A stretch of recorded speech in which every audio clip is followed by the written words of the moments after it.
MLR institute of technology 20వ వార్షికోత్సవం ఘనంగా జరిగింది. ఈ వేడుకలో కళాశాల విద్యార్థులు, అధ్యాపకులు, ఇతర సిబ్బంది ఉత్సాహంగా పాల్గొన్నారు.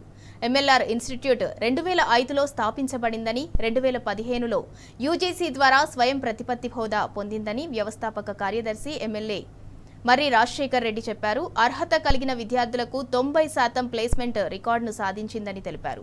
క్రీడల్లో విజేతలకు ఆయన బహుమతులు అందజేశారు. ఈ కార్యక్రమంలో ఎంఎల్ఆర్ఐటీ చైర్మన్ మర్రి లక్ష్మణ్ రెడ్డి, కోశాధికారి మర్రి మమతారెడ్డి, డైరెక్టర్లు మర్రి అనుశ్రేయారెడ్డి, మర్రి ధీరేన్ రెడ్డి పాల్గొన్నారు.